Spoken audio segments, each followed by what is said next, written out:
Halo teman-teman semua, welcome to Drasi Channel. Ya, di video sebelumnya kita belajar bersama-sama ya teman-teman mengenai salah satu materi untuk konsep kondisional di sini ataupun pengambilan keputusan di dalam pemrograman Python.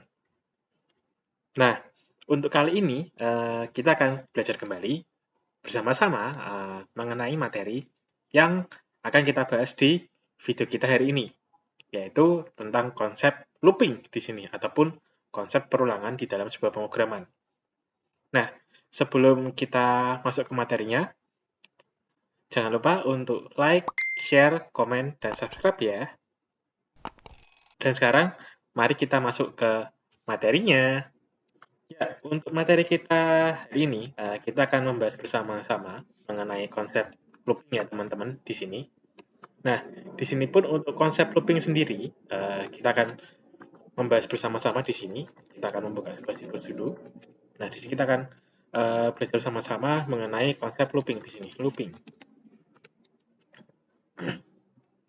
Nah, kita akan lihat di sebuah ini ya demo gambar di sini. Nah, jadi untuk konsep looping sendiri ya, untuk konsep looping sendiri di sini, looping itu adalah sebuah kumpulan instruksi ataupun kumpulan suatu blok yang dilaksanakan ataupun dikerjakan secara berulang-ulang seperti itu. Ataupun kita juga bisa menyebutnya sebagai repetition di sini. Nah, kalau kita lihat dari gambaran ini ya, dari gambaran perulangan ataupun loopingnya, nah di sini kalau misalkan kita melakukan proses looping, ini akan dilakukan proses looping jika kondisinya ataupun ekspresinya di sini bernilai benar nilainya ataupun true. Maka nantinya akan diproses, kemudian akan dilakukan proses looping di sini. Nah, tetapi jika ekspresinya di sini bernilai salah, maka untuk eksekusi dari proses perulangan sendiri ataupun looping itu sendiri akan berhenti di sini teman-teman. Nah, kemudian untuk looping di sini ya, untuk looping di bahasa pemrograman Python, itu kita mengenal ada dua jenis looping. Yang pertama itu dengan menggunakan while, dan yang kedua itu dengan menggunakan for di sini teman-teman. Nah, untuk yang pertama yang akan kita bahas, ini adalah untuk yang while loop di sini. Nah, jadi untuk yang while loop sendiri, untuk while looping sendiri itu merupakan sebuah perulangan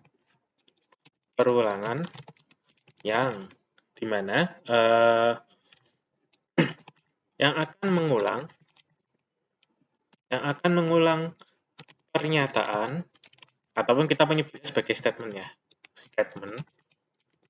pernyataan ataupun statement jika kondisinya bernilai true di sini ataupun benar. Nah, jadi di konsep while ini kalau misalnya dia nilainya benar ataupun nilainya true, maka untuk proses looping ini akan dilakukan secara terus-menerus. Nah, sebagai contoh di sini saya akan membuat untuk proses perhitungan angka maju dari angka 1 sampai dengan angka 10 di sini. Nah, di sini saya akan membuat count, di sini count sama dengan 0. Kemudian untuk sintak while-nya sendiri, untuk sintaknya while, itu kita menggunakan while, kemudian kita tuliskan kondisinya apa di sini. Misalnya kondisinya count kurang dari 11, maka kita akan cetak count di sini. Kemudian di sini untuk elemen while sendiri ya, untuk elemen while sendiri kita butuh yang namanya counter di sini. Nah, ini kita butuh count plus sama dengan 1. Nah, ini pada saat kita jalankan, maka hasilnya akan seperti ini. Itu hasilnya akan melakukan proses perulangan angka dari angka 0 sampai dengan angka 10. Nah, di sini untuk penjelasannya. Nah, untuk penjelasannya di bagian count-nya ya, di bagian while-nya, maaf. Di bagian while-nya. Nah, untuk bagian while sendiri, ini kita menuliskan untuk sintaknya. While kondisi, maka dia akan melakukan ke statement berikutnya di sini. Dia akan melakukan ke aksinya, aksi ataupun prosesnya di sini. Nah, terus ciri khas dari while. Ciri khas dari while itu adalah kalau di while itu kita perlu yang namanya counter. Nah, kenapa kita butuh counter di sini? Nah, karena counter ini ataupun kita menyebutnya sebagai increment-decrement di sini. Counternya berupa increment ataupun decrement. Nah, ini gunanya adalah nantinya untuk menghitung proses perulangan pada saat nilai tersebut dikembalikan ke fungsi while. Seperti itu. Nah, karena untuk kondisi while ini kan kita kembali ke konsep awal bahwa di while loop itu merupakan perulangan yang akan mengulang pernyataan ataupun statement jika kondisinya benar ataupun true. Nah, selama nilainya itu belum bernilai false, maka dia akan melakukan proses looping terus nih. Gitu. Nah, ini contohnya kalau misalkan kita untuk menghitung ini ya, hitungan maju dari 0 sampai dengan 10 di sini. Nah, kebetulan ini kan berhentinya di 10. Nah, pada saat di program sini, ketika nilai count-nya 10 kurang dari 11, maka di sini akan dicek ini. 10 tercetak. Kemudian, nilai 10 ini akan ditambahkan 1. Lalu, nilai ini akan dikembalikan ke sini. Dikembalikan ke while looping. Kemudian akan dihitung lagi. Nah, apakah nilai 11 ini kurang dari 11?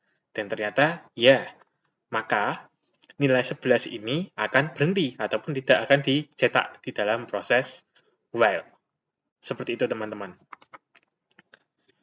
Nah, terus yang berikutnya. Ini kita sudah membahas tentang konsep while loop. Sekarang, kita akan membahas tentang konsep for di sini. For loop.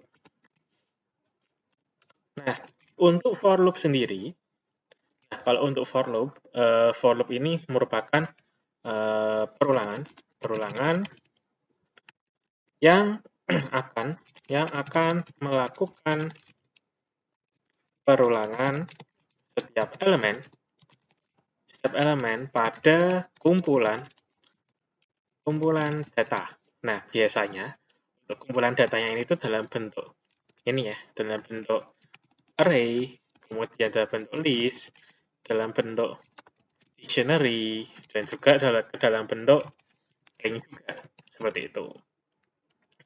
Nah, jadi kalau untuk konsep for loop sendiri itu merupakan perulangan yang akan melakukan proses looping setiap elemen di kumpulan data. Nah, bentuk kumpulan data itu ada ini, ada array, list, dictionary, dan range di sini. Nah, di sini akan saya berikan contoh untuk konsep ini, konsep loopingnya di sini. Nah, untuk konsep loopingnya di sini, saya langsung menerapkan saja di sini for i in ring, kemudian 1, 0, 10, 1. Maka kita akan cetak i di sini. Lalu kemudian saya akan coba run, dan hasilnya seperti ini. Oke, ini akan saya tambahkan satu nilai dulu. Nah, kurang lebih seperti ini ya teman-teman, untuk hasil dari proses loopingnya. Ya, jadi ini adalah proses untuk ini ya, perulangan dengan menggunakan kondisi for. Kalau misalkan kita dengan menggunakan fungsi ring di sini. Karena kalau untuk kondisi for sendiri di sini ada dua cara. Ini yang saya berikan adalah cara satu. Cara satu kita menggunakan fungsi yang namanya ring di sini. Nah, fungsi ring ini di sini kita bisa ini ya, kita bisa mengetahui untuk nilai dari fungsi perulangannya di sini. Jadi yang dicantumkan adalah nilai awal, kemudian nilai akhir, dan untuk ininya counternya di sini. Counternya di sini dalam artian ini akan dilakukan untuk proses perhitungannya berapa kali. Maksudnya misalnya kalau dari 0 sampai dengan 10, nah itu akan ditampilkannya hanya per satu nilai, ataupun kita mau loncat ke beberapa nilai di sini. Jadi kita menyebutnya itu sebagai apa ya kurang lebihnya. Counter di sini itu kurang lebih sama sih, increment dan decrement. Increment atau decrement. Nah, nanti mungkin bisa sampai dikoreksi juga ya teman-teman ya untuk ini. Nah, ini juga jangan lupa kita memberikan fungsi ring di depannya di sini. Jadi for x in ring. Nah, kurang lebih untuk sintaksnya seperti ini. Nah, ini untuk salah satu kita menggunakan fungsi ring ataupun kita menggunakan cara dua di sini. Cara dua. Nah, cara duanya kita langsung membuat dulu array-nya. Nah, di sini misal saya buat value-nya dulu. Value sama dengan misalnya 1, 2, 3, 4, 5, 6, 7, 8, 9, 10. Ini saya juga buat lagi 0. Terus kemudian di sini for nilai in value, maka kita print nilai. Nah, kurang lebih seperti ini. Nah, di sini untuk proses looping for-nya ya, kita bisa melakukan dengan dua cara, yaitu yang pertama kita dengan menggunakan fungsi ring, ataupun kita bisa dengan menentukan nilainya terlebih dahulu di awal. Seperti itu teman-teman. Nah, di sini pun juga ada satu hal yang berbeda ya, yang bisa kita analisis di sini untuk fungsi while dan fungsi loop. Nah, kalau untuk fungsi while sendiri di sini, untuk ini ya, untuk kita memprediksi nilainya yang akan kita gambarkan itu seperti apa. Nah, kalau di fungsi while ini tuh, kalau kita mau menentukan nilai awal dan nilai akhir di sini, kita harus berusaha untuk memprediksi ataupun mengira-ngira di sini. Jadi kita sudah harus tahu dulu untuk menentukan nilai awal dan nilai akhirnya berapa, gitu. Baru kita tentukan kondisinya. Tetapi kalau di ini ya, kalau di perulangan untuk yang for, nah kalau di perulangan for ini untuk nilainya sendiri, nah untuk nilai dari batas awal dan batas akhir ini sudah paten ataupun sudah dapat diketahui secara langsung ya. Jadi nilai awalnya berapa, nilai akhirnya berapa untuk dilakukan proses perulangan seperti itu. Nah, di sini pun kita juga bisa mengkombinasikan untuk fungsi loop ini dengan beberapa statement, terutama di bagian kondisional. Misal di sini saya akan membuat untuk proses perhitungan angka lagi dari 0 sampai dengan 100 di sini dengan mengkombinasikan antara ini ya, antara looping dengan kondisional. Nah, untuk contohnya, contoh looping dengan kondisional di sini. Misal di sini saya punya nilai sama dengan 0. Kemudian while nilai kurang dari 100, maka print nilai di sini. Nah, ini kalau misalkan kita run,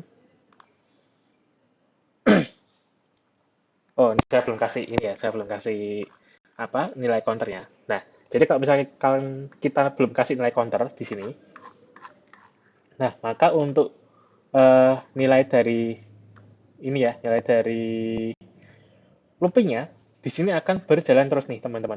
Nah, ini kalau teman-teman lihat apa scroll saya di sini, nah ini akan berjalan terus di sini. Dan juga nilainya 0 terus di sini. Nah, maka tadi kita tentukan dulu untuk counternya di sini. Nilai sama dengan, nilai plus sama dengan 1. Ataupun kita juga bisa menggunakan nilai sama dengan nilai sama dengan nilai plus 1. Seperti itu. Sebentar, ini masih proses loading dulu. Ini akan saya stop, kemudian akan saya run. Nah, jadi ini untuk proses perulangannya, seperti ini. Nah, kalau tadi, misalnya ini kita nggak pakai counter. Kemudian kita jalankan. Nah, ini kalau misalkan dari program ini dia melakukan perulangan terus, Ini kita sebut sebagai infinite looping ataupun looping tak terbatas ataupun looping yang tidak berhenti di sini. Karena kita belum menentukan batas dia untuk berhenti itu pada saat kapan. Di sini kalau menggunakan fungsi while ya. Itu. Nah, di sini kalau misalkan kita mau melakukan proses perhentian nilai, kita bisa menggunakan satu fungsi. Nah, nanti kita akan bahas bareng-bareng di sini. Oke, di sini saya pakai nilai plus 1, terus kemudian ini untuk yang di bagian loopingnya ya. Terus kemudian di sini saya akan tambahkan untuk kondisionalnya. If nilai sama dengan 50, maka akan saya berhentikan, break. Nah, ini untuk kondisi kondisional. Nah, ini kalau pada saat saya jalankan, saya run, maka untuk hasil loopingnya, ini akan menampilkan dari nilai 0 sampai dengan nilai 49, ataupun kalau misalkan kita mau buat nilainya 50, berarti nilai di sini, nilai nilainya ini kita tambahkan plus 1, seperti itu. Nah, pada saat dia kondisinya sama dengan 50, maka dia akan berhenti. Nah, di sini teman-teman, misalnya kalau teman-teman menghadapi masalah infinite loop, ya kan, infinite loop. Nah, di sini teman-teman bisa melakukan operasi namanya break atau continue di sini. Nah, kalau break ini digunakan untuk ini ya, untuk memutus looping berdasarkan dengan kondisi yang akan ditentukan. Seperti itu. Jadi kondisinya seperti apa, kemudian kita baru tentukan operasi break ataupun continue. Kalau break itu kita menghentikan untuk operasi looping, tapi kalau continue itu akan dilakukan untuk proses penyambungan looping lagi berdasarkan dengan kondisi ataupun statement yang akan diberikan berikutnya. Itu. Nah, di sini karena saya pakai fungsi break, maka untuk nilai loopingnya sendiri ini akan berhenti. Gitu, teman-teman. Dan ini pun kita juga bisa melakukan untuk penerapan dari looping dengan menggunakan kondisional ini tidak hanya di while ya, tapi dengan loop pun juga dengan for pun juga bisa seperti itu. Nah, di sini pun kita juga bisa melakukan proses nested loop di sini. Nested loop. Kalau kemarin kan di kondisional kita belajar bersama-sama, di kondisional itu kita juga bisa melakukan nested kondisional di sini. Jadi kondisional di dalam kondisional seperti itu. Nah, di looping pun juga sama. Di looping pun juga bisa dilakukan untuk proses looping di dalam looping seperti itu. Nah, untuk contohnya itu kurang lebih seperti ini, teman-teman. Nah, untuk nested loop sendiri, nah, untuk loopingnya, untuk nested loop ya, kita akan lanjutkan di sini. Nah, untuk nested loopnya, saya di sini akan memberikan contoh, misalnya, di sini kita mau menuliskan nama-nama makanan, di sini, makanan dan daerahnya. Nah, di sini saya akan lebih memberikan contoh, misalkan, di sini saya punya elemen list, di sini list daerah, dan list makanan, misalnya. Nah, list daerahnya di sini saya akan isi Semarang, kemudian Kudus, terus kemudian Gudeg, dan satunya lagi adalah ini. Satunya lagi adalah PMP. Nah, kemudian untuk list makanannya, di sini saya akan buat untuk list makanannya yaitu di sini ada lumpia, kemudian ada soto, lalu ada ini kebalik. Ini Jogja, yang ini Palembang di sini. Nah, ini baru gudeg dan ini ya PMP. Nah, di sini saya akan melakukan untuk proses nested loop di sini, yang dimana yang akan kita munculkan adalah nama ini, nama makanan, kemudian nama daerah di sini. Jadi hasil untuk outputnya adalah nama nama makanan ditambah dengan nama daerah di sini. Nah, di sini kalau kita mau menggunakan konsep nested loop ini, kita bisa menggunakan dengan perulangan for ataupun ini ya, while ya. Tapi di sini saya akan mencontohkan untuk perulangan for di sini. Jadi for nama di sini for nama daerah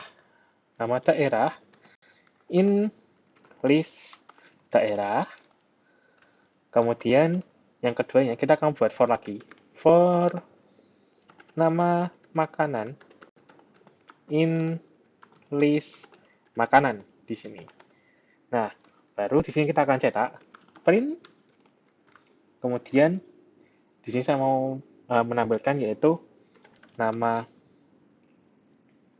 makanan, koma, di sini akan saya kasih tanda plus, kemudian ini untuk spasi, dan nama daerah. Jadi pada saat kita run di sini, nah maka hasilnya akan seperti ini nanti. Hasil yang ditampilkan adalah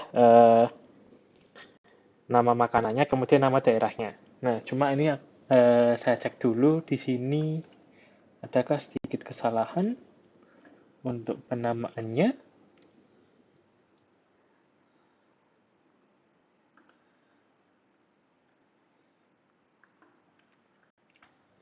For nama daerah, in list daerah. Kemudian font nama makanan, in list makanannya. Nah,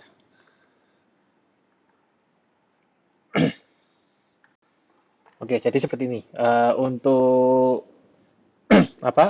konsep perulangannya, kalau di nested loop kita bisa melakukan seperti ini ya. Jadi akan menambahkan nama makanannya, kemudian di nama daerahnya pun juga akan muncul di sini, gitu. Jadi ini kalau misalnya kita melakukan untuk proses nested loop dengan menggunakan nested loop dengan menggunakan for dan while itu bisa. Nah, di sini pun kita juga akan belajar satu lagi tentang contoh kasus ya. Di sini untuk membuat nama bulan dengan menggunakan while dan for di sini. Nah, yang pertama kita akan buat dulu untuk yang while. Nah, kalau misalnya untuk nama-nama bulan, misalnya kita mau memanggil nama-nama bulan nih, misalnya bulan pertama itu bulan Januari, bulan kedua itu bulan Februari, dan seterusnya di sini. Nah, di sini ada berbagai cara nih. Kalau misalkan kita menggunakan while, ya teman-teman, di sini kita akan buat dulu perhitungannya di sini. Untuk nilai awalnya kita startnya dari 0. Nilai awalnya kita startnya dari 0. Kemudian untuk bulannya di sini, kita akan tuliskan ke dalam bentuk list di sini. Januari, kemudian Februari, lalu Maret, kemudian April, April, kalau Mei, kemudian Juni, lalu Juli, lalu Agustus, kemudian September, lalu Oktober, kemudian November, lalu yang terakhir adalah Desember. Nah, jadi nanti harusnya munculnya bulan ke-1 adalah bulan Januari, bulan kedua adalah bulan Februari, dan seterusnya sampai dengan bulan Desember ya. Seperti ini. Nah, ini kita sudah membuat untuk count-nya, ini untuk memunculkan bulan dalam bentuk angka, sedangkan yang bulannya ini digunakan untuk memunculkan bulan dalam bentuk string di sini. Nah, ini count sama bulannya sudah kita buat. Sekarang kita akan buat untuk loopingnya dengan while. Nah, untuk membuat looping dengan while di sini, kita bisa gunakan while count-nya kurang dari 12, maka di sini kita akan buat dulu print, kemudian di sini kita akan langsung cetak untuk bulan ke berapa di sini. Bulan ke berapa, jangan lupa kita tambahkan plus 1. Kalau tidak, nanti hasilnya akan dimulai dari 0 ya, startnya ya, dari 0 sampai dengan 11. Seperti itu. Kalau plus 1, kemudian adalah bulan, baru yang terakhir adalah bulan, kita isikan dengan count nilainya. Jangan lupa kita berikan nilai counternya di sini. Jadi count plus sama dengan 1. Nah, kemudian kita run. Nah, hasilnya adalah seperti ini. Jadi untuk bulan ke-1 adalah bulan Januari, kemudian bulan kedua adalah Februari, dan seterusnya, sampai dengan bulan ke-12 adalah Desember.